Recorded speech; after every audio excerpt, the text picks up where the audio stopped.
Hola, buenas tardes. Como viernes a viernes de 6 a 8 de la noche estamos contigo en este espacio donde pretendemos, desde la perspectiva de la medicina biofísica, tu amigo, el servidor tuyo, el doctor Taguara, eh, aprovechar este espacio para crear esas inquietudes, esas dudas, esas preguntas, esos comentarios y observarlos y deducirlos y diagnosticarlos y entenderlos desde la parte biofísica.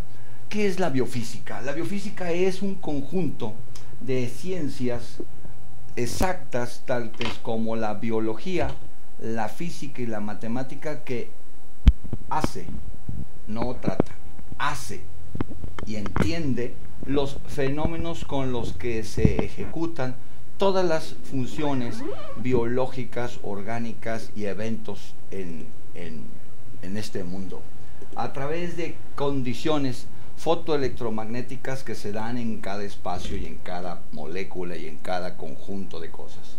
Entendiendo eso de alguna manera, vamos a ver hoy el tema de ¿cuál?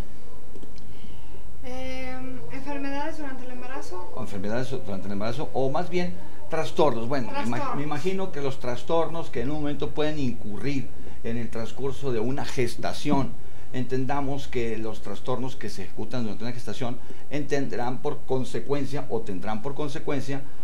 inadecuadas o alteraciones en la formación adecuada de un producto a término, o trastornos en el transcurso de la gestación. ¿A qué se debe y cuáles son los trastornos más importantes de la gestación?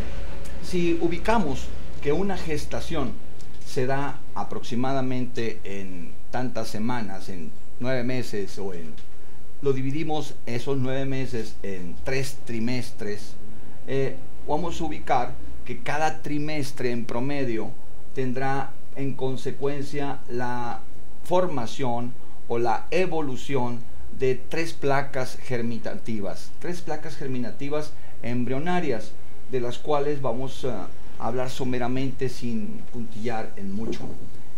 Estas 3 placas, donde hacen unos discos que se van formando en 3 condiciones, le ponen nombres, le llaman a uno endodermo, a otro le llaman mesodermo y al otro le llaman ectodermo. ¿Por qué le llaman endodermo, mesodermo y ectodermo?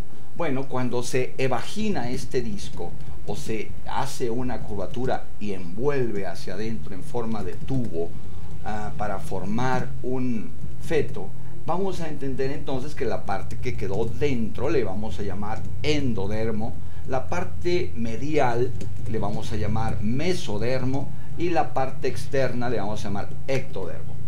Y de cada una de esas placas se forman diferentes órganos y diferentes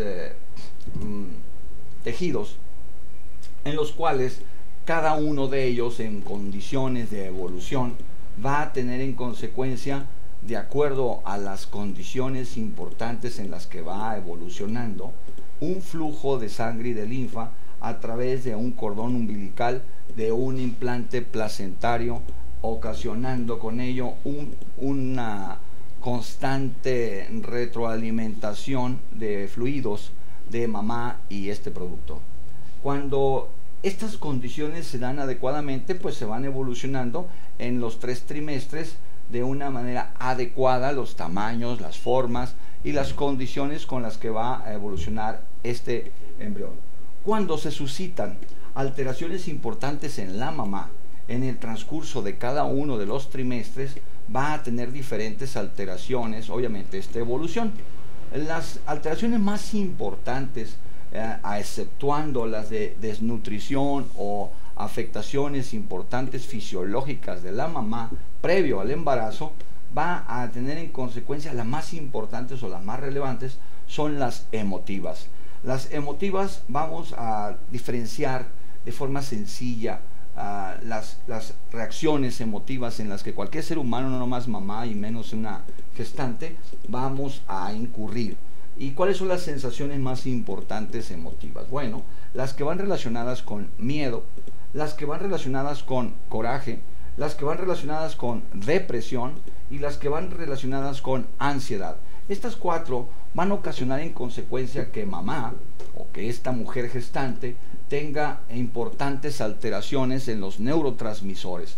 Estos neurotransmisores de los que vamos a hablar más comunes son adrenalinas, noradrenalinas, endorfinas, serotoninas y dopaminas. Estos neurotransmisores se van a estimular su producción, siempre están presentes en todos los cuerpos de todos los seres humanos, pero se alteran sus producciones o se alteran sus condiciones de acuerdo a la frecuencia electromagnética en la que se somete ese ser humano.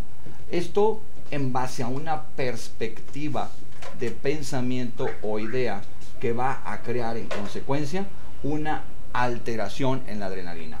Ejemplo de estas 4 condiciones emotivas van a ir acorde a la situación en la que esa mujer o esa persona gestante va a visualizar, va a percibir, va a crear su idea y su pensamiento en base a una costumbre, a una tradición, a una moral, a una idiosincrasia de ella misma, que le ocasionará en consecuencia, a través de la idea y el pensamiento, sensaciones de coraje, de desesperación, de depresión, de tristeza, y esto en consecuencia, al alterar estos neurotransmisores en ella, va a crear alteraciones en su peristaltismo intestinal, en su frecuencia cardíaca, en su flujo arterial por cerrando o abriendo las arterias, y en consecuencia esta producción de adrenalina que la mujer hace, esta producción de noradrenalina que la mujer provoca en base a esas perspectivas emotivas, vía sanguínea, van y fluyen también en el ser humano, en el producto que está gestando. Ese producto que está gestando obviamente no tiene ninguna perspectiva emotiva de juicio, pero sí tiene, a través de ese flujo de sangre que le aporta mamá, cantidades inadecuadas de adrenalina y noradrenalina que van a alterar en consecuencia su función de simpático y parasimpático. Obviamente el primer trimestre, este sistema simpático y parasimpático es muy primitivo, y en un momento dado no se encuentra a las funciones al 100%. Es entonces que esta adrenalina y noradrenalina, sobre todo en el primer trimestre, no afecta tanto como en el segundo trimestre. En el primer trimestre lo más que influye son los aportes de volumen sanguíneo. Cuando una mujer en su primer trimestre tiene deficiencias a través de adrenalinas, de cerramientos arteriales y caídas de volumen de asistencia a ese feto, obviamente que ahí sí van a repercutir importantemente desde la perspectiva de volumen y cantidad de sangre que llega a ese cuerpo o a ese feto en producción, teniendo en consecuencia deformaciones o alteraciones congénitas este producto que se da a cabo porque la deficiencia de fluido no es adecuado, sobre todo en el primer trimestre de embarazo. También afectando entonces importantemente la situación emotiva a esa mamá, pero la adrenalina y la adrenalina no afecta todavía a ese feto con la condición como lo hace en el segundo trimestre de embarazo. En el segundo trimestre de embarazo, este feto ya tiene una condición más importante o un sistema nervioso primitivo en el que en un momento dado las afectaciones adrenalínicas que llegan son un tanto distorsionadas en un momento dado las funciones del simpático y parasimpático que relaciona este órgano, este sistema. Entonces vamos a ir determinando cuáles son las condiciones importantes de malformaciones o alteraciones de congestiones, alteraciones importantes en las funciones, alteraciones importantes de alteraciones hormonales en el segundo trimestre de embarazo y sobre todo en el último trimestre de embarazo, ambas, tanto las circulatorias como las emotivas. En el caso del segundo trimestre en particular, son importantes todas aquellas relacionadas con funciones hormonales, tales como tiroides, tales como ovarios, porque están de forma incipiente formándose y creándose en ese producto en el que en un momento dado cualquier alteración importante va a exacerbar y alterar importantemente las funciones propias para ese segundo trimestre.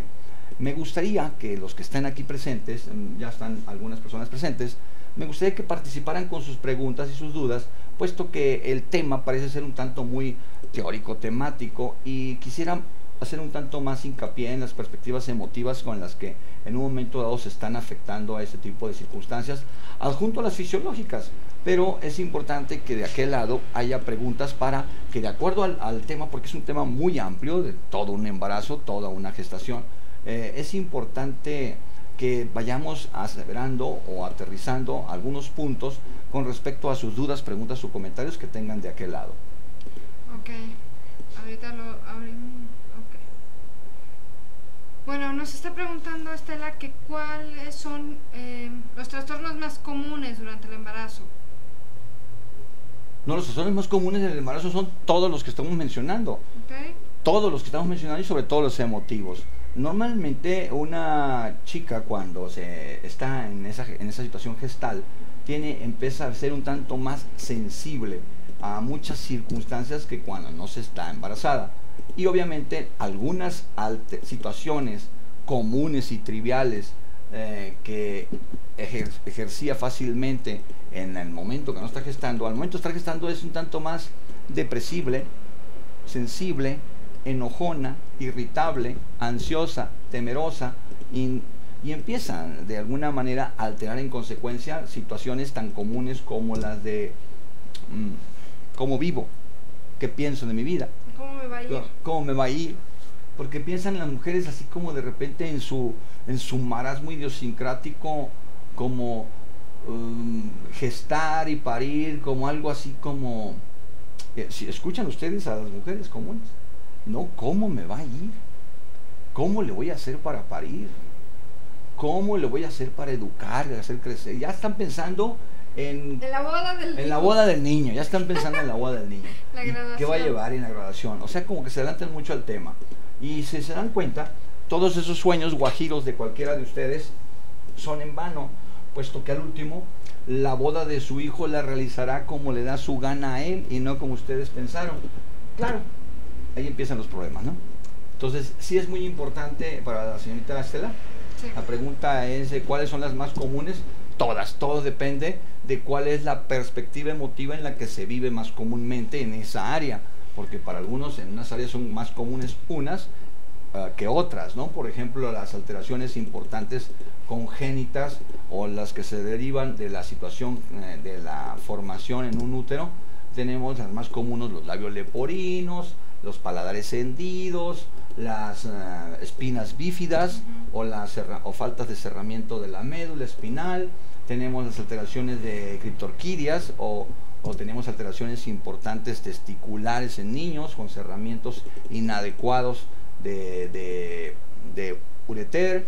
Tenemos otras más comunes, o son de las más comunes.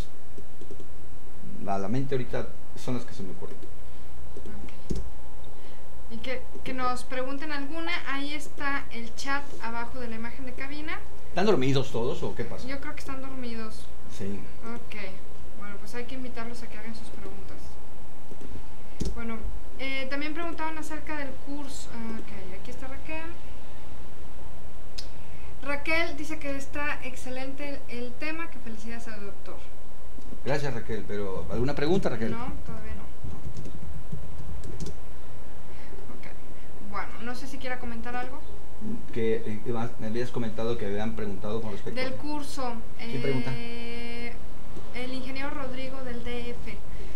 ¿Qué características tiene que tener una persona para poder tomar su curso? Ah, perfecto, mire. Hay tres tipos de formas. Tenemos primero los diplomados para médicos, odontólogos y gente relacionadas con la salud desde el punto de vista alopático, tales como enfermeras, médicos, odontólogos y especialistas de la medicina. ¿Por qué estos diplomados para este tipo de personas? Puesto porque supone que este tipo de gente ya tiene un avance importante en la función anatómica, en qué es anatomía, qué es fisiología, tienen una sutil idea de lo que es bioquímica, tienen una